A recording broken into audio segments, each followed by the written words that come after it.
আমরা কেন প্রশাসন আপা গেছে সেই পথে, চাপা যাবে সেই পথে।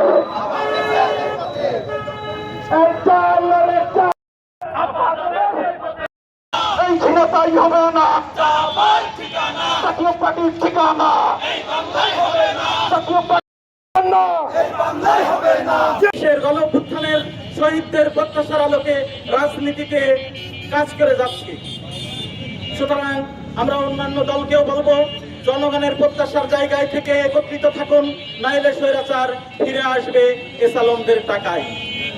আমরা একই সাথে প্রত্যাশা করব, নিজেদের ঐক্য ধরে না রাখতে পারলে এই জাতীয় পার্টি কেন আওয়ামী লীগও নানানভাবে দামি মামি নামে ফিরে আসবে।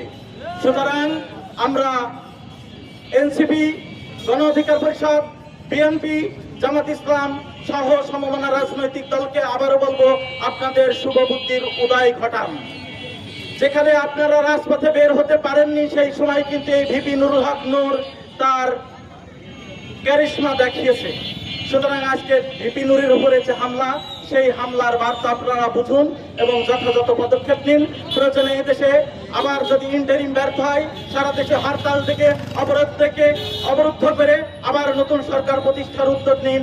আমরা সেই প্রত্যয় ব্যক্ত করে ঝিনাইদহ জেলা গণ অধিকার পরিষদ কর্তৃক, গণ অধিকার পরিষদের কেন্দ্রীয় নির্বাহী সংসদ কর্তৃক সারা দেশে যে অভ্যুত্থান, যে বিপ্লবের আজকে যে আন্দোলন লিখেছিল, যে আমাদের বিক্ষোভের ডাক দিয়েছিল, সেটা আমরা এখানেই সমাপ্ত ঘোষণা করছি।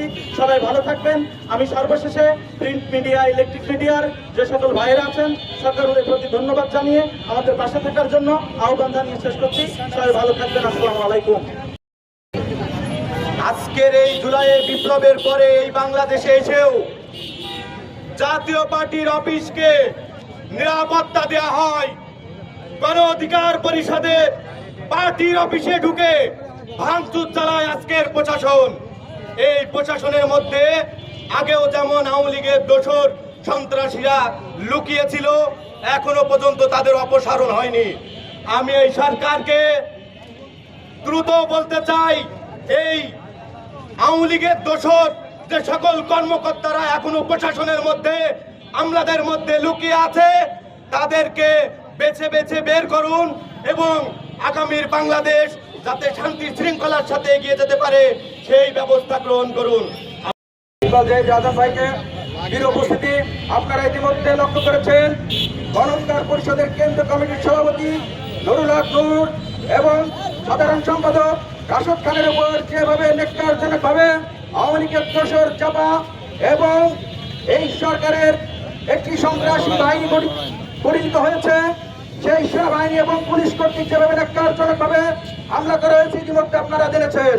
প্রিয় উপস্থিতি, 24-এর আন্দোলনের অগ্রনায়ক আমাদের বিভিন্ন রাশেদ খান, এই অগ্রনায়কের উপরে যেভাবে হামলা করা হয়েছে, এই হামলা কখনোই মেনে নেওয়ার নয়। প্রিয় উপস্থিতি, আপনারা জানেন কিভাবে একটি স্বৈর শাসকের পতন ঘটানো হয়েছে। এই পতনের পরে এই নেককারজনক ঘটনা আগামীতে যেন ঘটতে না পারে, সেই বিষয়ে আমাদের লক্ষ্য রাখতে হবে।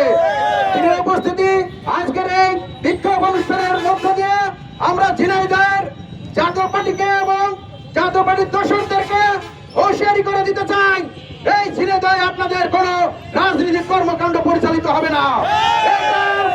ঝিনাইদহের মাঠে রাশেদ খানের ঘাঁটি, এই ঘাঁটিতে কখনোই আপনাদের এই সন্ত্রাসী কর্মকাণ্ড পরিচালিত হতে দেওয়া হবে না।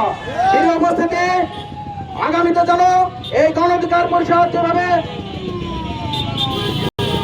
এগিয়ে যাচ্ছে, আমরা আপনাদের সাথে নিয়ে আগামীতে এভাবে এগিয়ে যেতে চাই। আজকে 24-এর যারা যেসব দলগুলো একসাথে পথ চলেছেন, তাদেরও আজকে হুঁশিয়ার করে দিতে চাই, আজকে গণ অধিকার পরিষদ আক্রান্ত হয়েছে, আগামী দিনে কিন্তু আপনাদের পালা। কাজেই আজ থেকে সচেতন হন, এই দোসরদের বিরুদ্ধে সোচ্চার হন। এই আহ্বান রেখে আমি আমার সংক্ষিপ্ত কথা এখানে শেষ করছি। ধন্যবাদ সবাইকে। ধন্যবাদ। জাতীয় পার্টির কিছু কুলাঙ্গার উদ্দেশ্যভাবে আমার নেতাকে আহত করে আমাদের সারা বাংলাদেশের যত গণ অধিকার, যত কর্মী আছে, সবার হৃদয়ে রক্তক্ষরণ করেছে।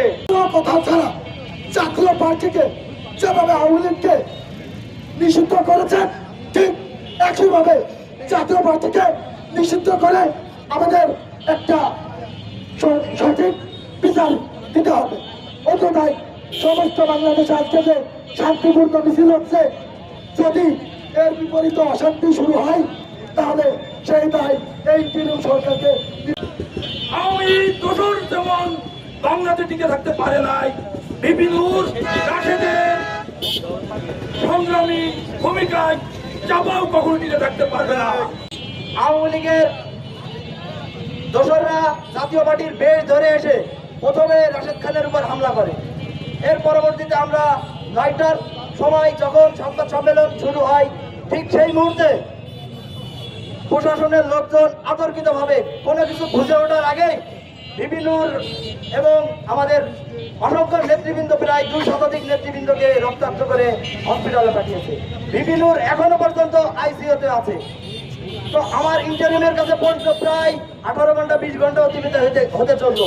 ইন্টারিমের সর্বশেষ ফলাফল কি, এইটা যেন আমাদের বলতে না হয় আমার ভাইয়ের রক্তলাল ইন্টারিম ...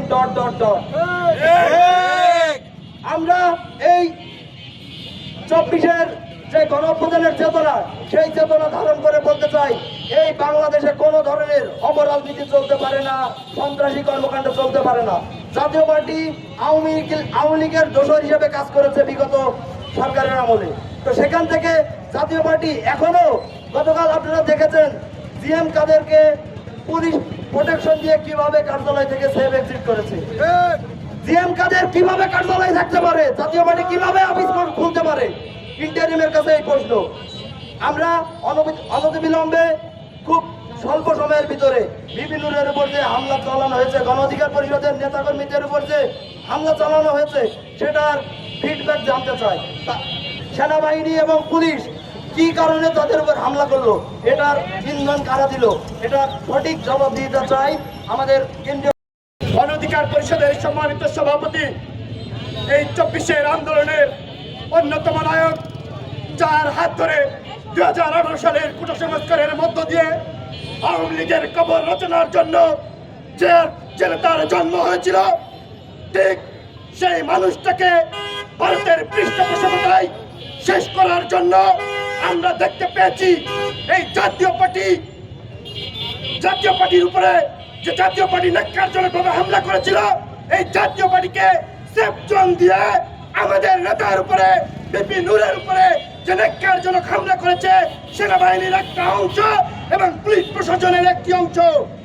আমরা স্পষ্ট করতে চাই, সেনাবাহিনীর প্রত্যেকটা ম্যান খারাপ নয়, প্রশাসনের প্রত্যেকটা ম্যান খারাপ নয়, কিন্তু এই সেনাবাহিনী এবং প্রশাসনের মধ্যে আমরা দেখতে পেয়েছি আওয়ামী লীগের দোসররা এখন পর্যন্ত ভর করে রয়েছে।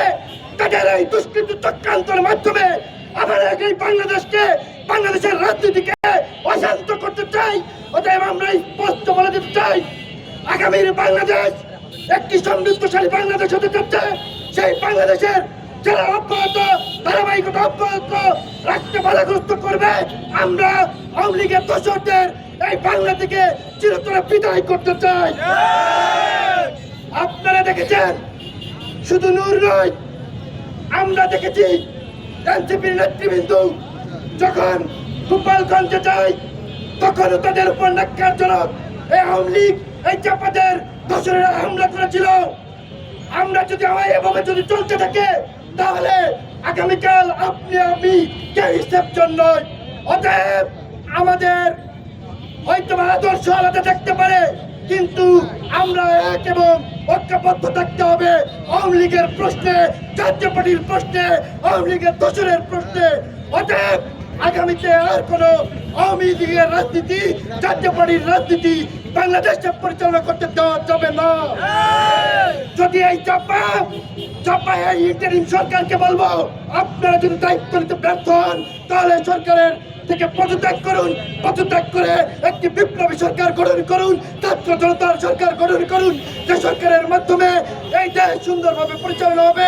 একটি গণতান্ত্রিক সরকার গঠন করুন প্রয়োজনে, তার মাধ্যমে একটি গণতান্ত্রিক সরকারের মাধ্যমে আগামীর বাংলাদেশ পথ নির্ধারণ হোক, বাংলাদেশে কোন দিকে যাবে।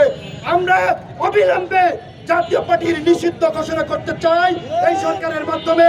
আমরা আশা করব এই সরকার অতি দ্রুত সময় এর মধ্যে এই জাতীয় পার্টিকে যেভাবে আওয়ামী লীগের কার্যক্রমকে নিষিদ্ধ করেছে একইভাবে জাপার কার্যক্রমকে নিষিদ্ধ করার দাবি জানাচ্ছি।